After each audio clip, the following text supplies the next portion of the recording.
Alleluia, Alleluia, Alleluia, Alleluia.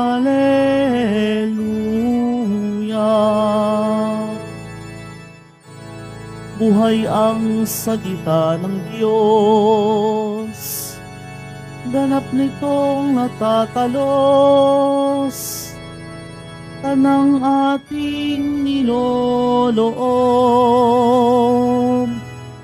Alleluia, Alleluia, Alleluia, Alleluia.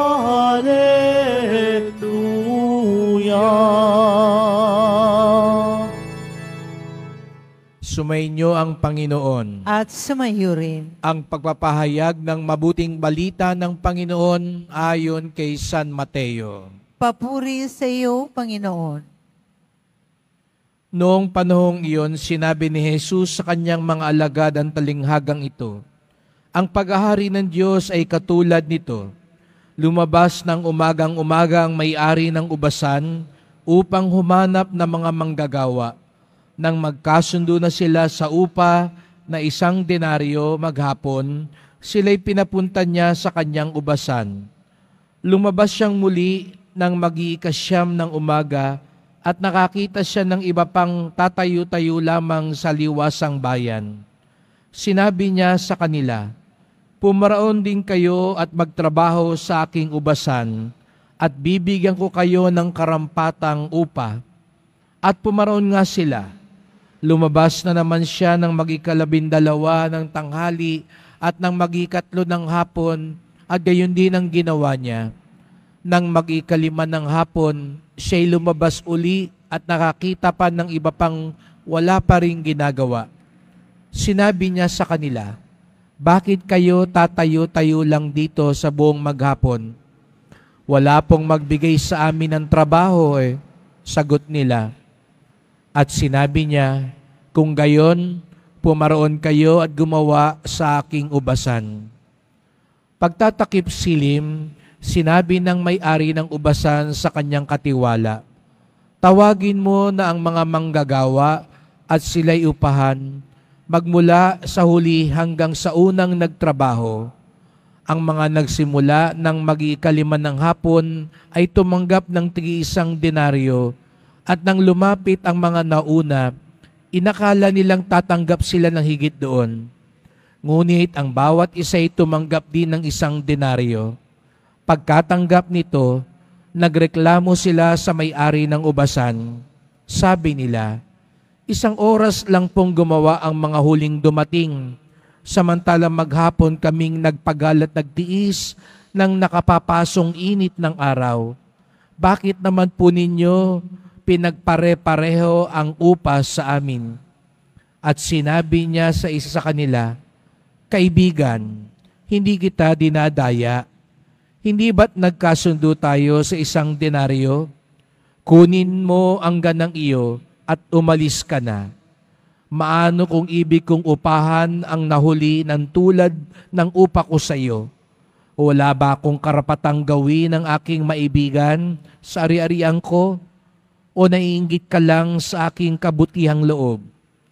Kaya't ang nahuhuli ay mauuna, at ang nauuna ay mahuhuli."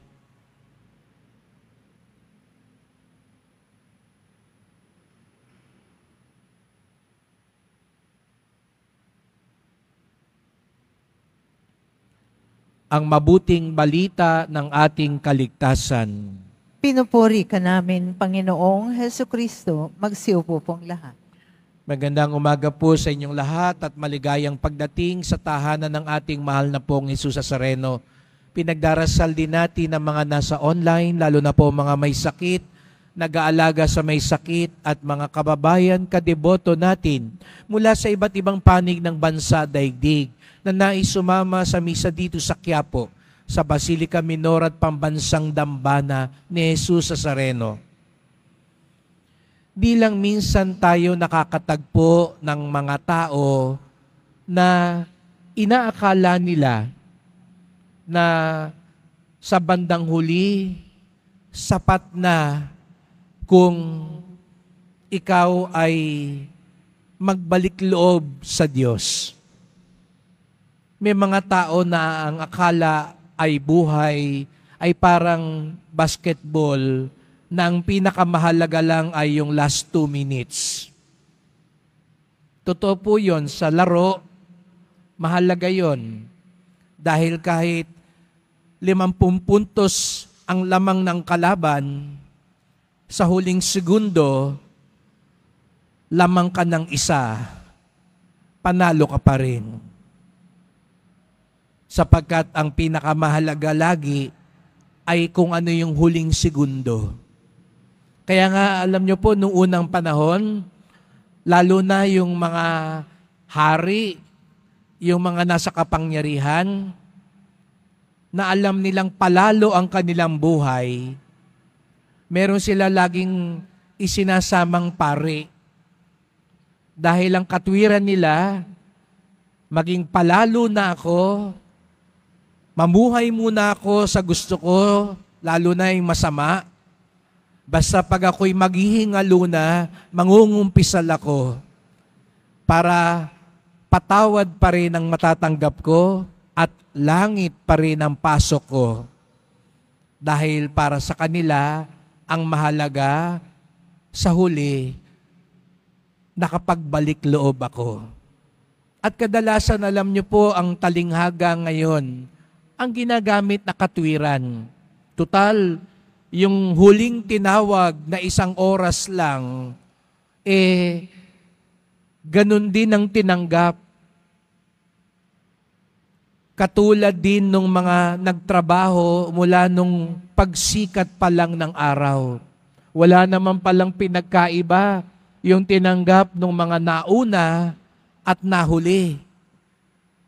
Kaya minsan, ganun ang katwiran ng iba. Sa bandang huli na lang ako mangungumpisal. Sa bandang huli na lang ako magsiserve. Sa bandang huli na lang ako magbabalik loob sa Diyos. Pero ganun po ba talaga ang diwa ng turo ni Jesus sa Nazareno? Kaya nga siguro, sabi ng iba, parang hindi naman yata patas yung awa ng Diyos. Kawawa naman yung nagsusumikap buong buhay magpakabait. Ganon din naman pala yung mga palalo at sa huling sandali lang naman babaligtad. Kung pagmamasdan niyo po ang Ebanghelyo, yung tinawag nung 5, yung huling-huling batch na tinawag maglingkod sa ubasan, nung nilapitan sila ng may-ari, ang sabi, bakit kayo tatayo-tayo lang dito sa buong maghapon? Ang sagot ng mga nandoon, wala pong magbigay sa amin ng trabaho Sa makatwid, buong araw silang nandoon, nagsusumikap din. Alam niyo po hanggang ngayon, doon sa Israel, ganun pa rin ang kalakalan. Sa liwasan, sa plaza, yung mga tubero, electrician, karpentero, nandun sila sa plaza, nag-aantay kung may kukuha sa kanila para magtrabaho. At ganun na ngayon nangyari doon sa huling tinawag. Buong araw silang nandun. Hindi naman sila tambay lang o tamad. Gustong-gusto nilang magkatrabaho. At alam niyo yan siguro, meron dito nagdarasal ngayon, makahanap na ng trabaho. Hindi ka naman tatamad-tamad, araw-araw. Pagputok pa lang ng araw, umiikot ka na, naghahanap ka na, nagsasapalaran ka na, pero alam mo, dumarating ang panahon, hanggang ngayon, wala pa rin. Ganun yung kalagayan ng mga taong ito. Nahuli sila, hindi dahil tamad sila, hindi dahil pabaya sila. Nagsusumika pa rin sila, ngunit siguro nga, hindi pa rin magkaroon ng pagkakataon kaya kinaawaan sila nung may-ari ng ubasan. Kaya nga mga kapatid, ang awa ng Diyos ay para sa mga nagsusumikap. Siguro nga mga kapatid, hindi natin agad-agad kayang tanggalin ang kasalanan sa buhay natin. Siguro nga, meron pa rin tayong kapintasan o kahinaan. Pero ang mahalaga, nagsusumikap pa rin tayo. Hindi tayo yung paulit-ulit lang at nagiging manhid na sa kasalanan at kasamaan. Hindi tayo yung tatamad-tamad lang o walang ganang gumawa ng mabuti. Sa halip, bagamat tayo hindi karapat-dapat, bagamat marami tayong pagkukulang at kahinaan, nagsusumikap pa rin tayong gawin ang kalooban ng Diyos. Yun yung ibig sabihin ng talinghagang ito. Igagawad ang awa ng Diyos. Siguro nga, may mga nauuna katulad ng mga santo at santa na maagang tumugon sa tawag ng Diyos. Pero ang mabuting balita, tayo, at malamang tayo yun, yung mga tatawagin sa huli, tayo na nagsusumikap, may pag-asa pa rin sapagkat walang katapusan ng awa ng Diyos. Kaya nga't ipagdasal natin ang bawat isa na huwag tayong maging manhid at sabihin na lang natin wala na tayong magagawa. Ganito na lang tayo kaya kung ano man merong bisyo o masama, ganun na lang. Hindi po. May pagkakataong magbalik loob. Kaya nga't ang santo natin sa araw na ito, si Papa San Pio X. Siya ang Papa nung nakaraang siglo sa umpisa.